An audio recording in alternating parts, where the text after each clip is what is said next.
Please subscribe my YouTube channel, like, share, and hit the bell button.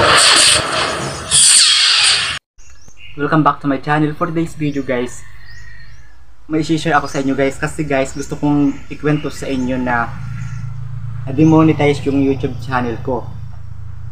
Nawala lahat ng pinaghirapan ko, pinagpuyatan ko. Actually guys, alam ko namang pwedeng mangyari sa akin to kasi nga 'di ba?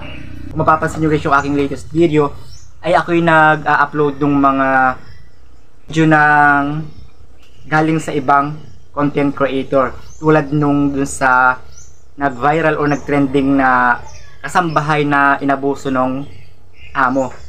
So nainggan niya akong mag-upload nun kasi nga trending siya unang-una, kaya naisipan ko talaga siyang mag-upload. Din sumunod yung dun sa Socorro, yung Kolto. Yun guys, nag-upload din ako nun guys kasi nga talagang issue siya ngayon. Kaya nainggan niya din akong i-vlog siya. Actually guys, ginagawa ko tong reuse content na to. Nagawa ko siya ay mag-iisang buwan na.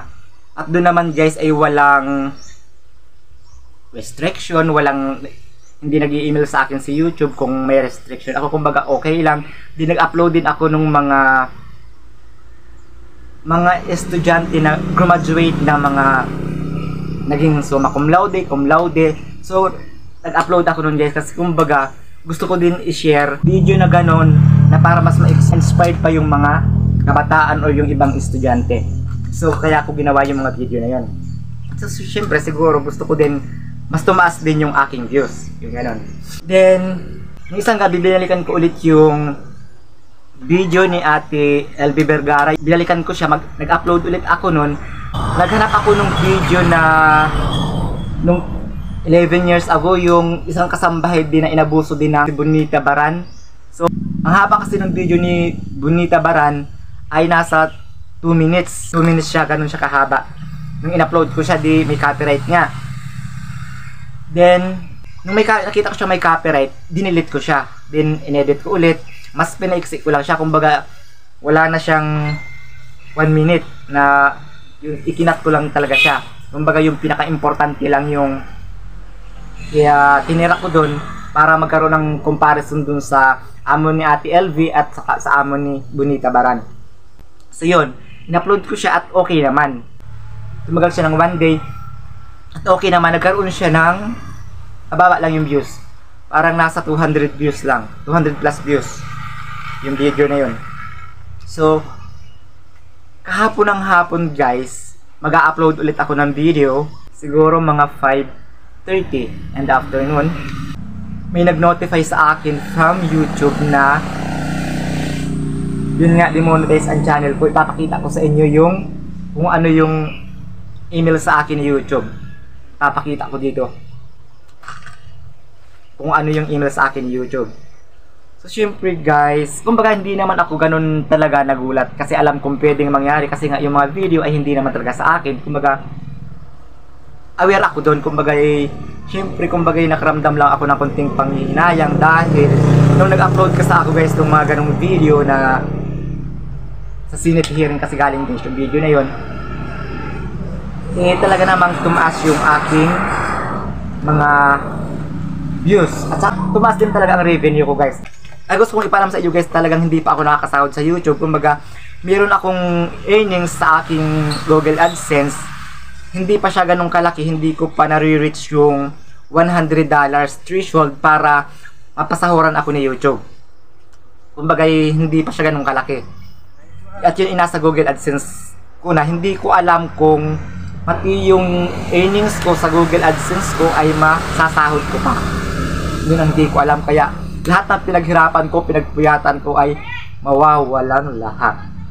Pero aware naman ako doon kasi nga bago ko siya i-upload, alam ko naman yung rules at saka yung community guidelines ni YouTube na pwedeng ma-restrict, ma-strike. So alam ko yun, kumbaga bahala na, kumbaga parang ganun bahala. Bakit yung iba nagkakaari kasi gumagawa din sila ng ganung video, okay naman, nagkakaari naman.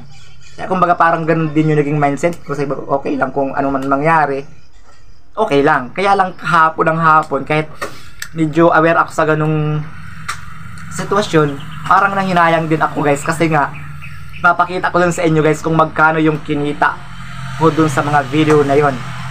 Papakita ko din dito guys, alam nyo. So yun, may konting panghihinayang pero wala akong magagawa kasi nga kasalanan ko din naman. At yun guys, siguro hindi pa rin ako madadala at gagawin ko pa rin yun. Kailangan ko lang guys na mag-reapply dun sa monetization para maging monetize ulit yung channel ko. Kasi guys, parang medyo ito nakalagay dun sa email ko ay medyo parang matagal, parang pwede ako mag-reapply ay sa January 5 pa. Kumbaga parang nasa 3 months akong maghihintay. Pero nanood ako dun sa ibang YouTuber na nag-demonetize din yung channel. So parang 30 days lang ay nakapag-reapply ulit sila. At yun nga naman guys, nung nag-reapply sila ay na-approve naman agad. So yun ang aabangan ko. Lagi kong i-check yung aking YouTube studio kung pwede na akong mag-reapply, kasi yung reapply doon hindi pa siya clickable, hindi siya kailangan maklik-click lang siya pag siya ay naging blue na. Yun na guys. Kaya, pero ang message sa akin ni Google AdSense, ako yung makakapag-start mag-reapply ay sa January 5. So ang tagal, diba guys? Pero kahit ganoon katagal at kung talagang January 5 ako pwede mag-reapply, so mag-a-upload pa ako ng video. Hindi naman ako nadala guys, kasi alam ko namang kasalanan ko at saka talagang aware ako dun. Sabi ko dun sa friend kong nagbablog din siya, sabi niya sa akin, tuwa ka niyan kasi niyang ang laki ng mga revenue yung pumapasok sa iyo. Sabi niya sa akin, tuwa ka niyan kasi malaki yung mga revenue yung pumapasok sa iyo kasi nga ang taas ng mga views. At saka kumbaga nakikita talaga namin yung pumapasok na dollars kung magkano. Sabi ko dun sa kaibigan ko ay hindi ako masaya. Sabi ko, kumbaga okay lang, medyo okay ako kasi kumbaga parang nakikita ko nga na mataas yung video, ay yung pumapasok na dollars, pero hindi ako ganun kasaya. Sabi ko, magiging masaya lang talaga ako niyan kung talagang pumasok na sa bank account ko. Dun lang ako magiging masaya. Actually guys, hindi ko talaga siya sinasabi halos sa mga pamangkin ko. Bali, ang nakakaalam lang na pamangkin ko, isa lang na medyo tumataas yung pan ko. Sabi ko baka sumahod na ako this coming month.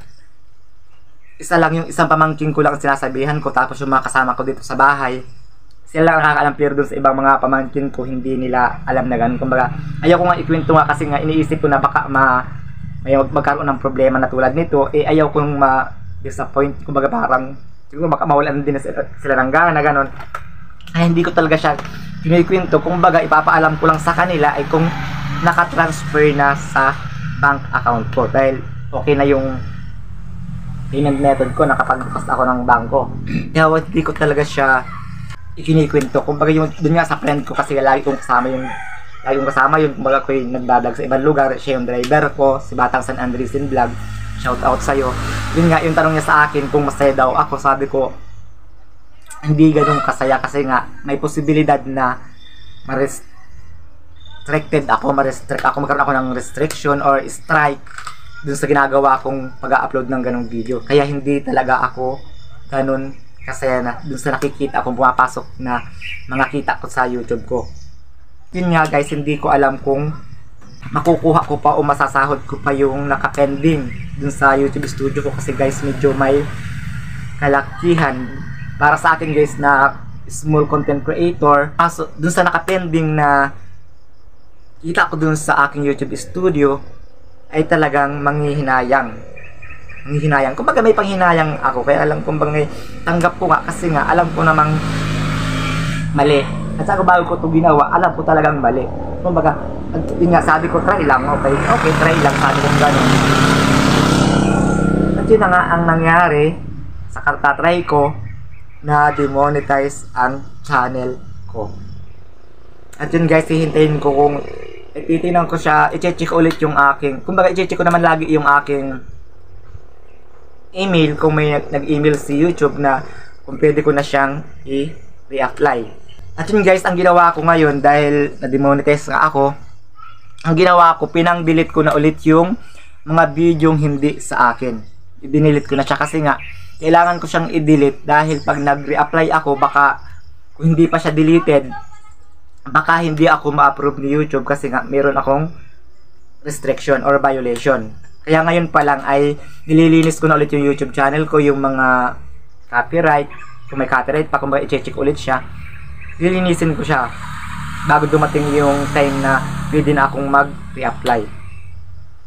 Yun guys, ipapakita ko sa inyo kung magkano yung dollars na pinanghihinayangan ko. Kasi guys, medyo may kalakihan. Pero guys, nanood ako dahil yun nga, syempre first time naman mangyari sa akin to. So nung nakita ko may na demonetize ako, nanood ako ng mga YouTube na mga content creator din na nakaranas ng ganitong pangyayari. At ayon din naman guys dun sa kanila, kasi hindi pare-pareho yung mga vlogs nila at tungkol dito sa demonetization. May nagsasabing